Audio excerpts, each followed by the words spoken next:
سڵای خواتان لەبێ ئەی خوشکان وە برایانی بەڕێزم. سێ جیاوازی مهمی ئیسای پیرۆز لەگەڵ پێغەمبەرەکانی کە. یەک، ئیسای پیرۆز لە هەمویانی زیاتر معجزە بووە. دوو، ئیسای پیرۆز ژنی نەبووە، بەڵام پێغەمبەرەکانی کە هەمویان ژنیان بووە. بۆ نمونە پێغەمبەری وایە لە جیاتی ژنێک چەند ژنی بوو، وەک حەزەتی سولەیمان و حەزەتەکانی کە. سێ، کاتێک کە ئیسای پیرۆز لە خاش دراوە یا هەمان کە لە سەلیب دراوە، دوای 3 ڕۆژ زیندوو بۆتەوە و چووە بۆ ئاسمان و آخر زەمانیش خۆیە گەڕێتەوە و ئەو کەسانی کە باوەڕیان بە ئیسای پیرۆز هەبێ وەک ئەو ئاوا زیندووە بنەوە.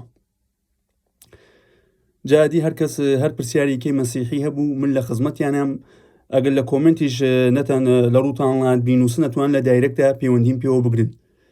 جا من لێرە واڵم ئەگەر یەک داواکاری چکۆلەشم هەیە، تکایە یەک جار کتێبی ئەنجیلی پیرۆز بخێنەوە. بەڕاستی کەسێک کە هەستی تێگەیشتنی تیابێ یەک جار بیخێنێتەوە دەرجا ئەبێتە مەسیحی. جا هیوادارم بیخێنەوە. لێرەش وەڵم بەخوا ئەگەر کورد مەسیحی بووە 7 زەمان بووە لانێمە وڵاتمان هەبوو، ئەو هەموو کێشە و مشکلاتشمان تیان نابوو. هیوادارم هەمووتان لە بەڕەکەت دابن ئەی خوشکان و برایانی عەزیزم لە نێوی ئیسای پیرۆز. ئەمین.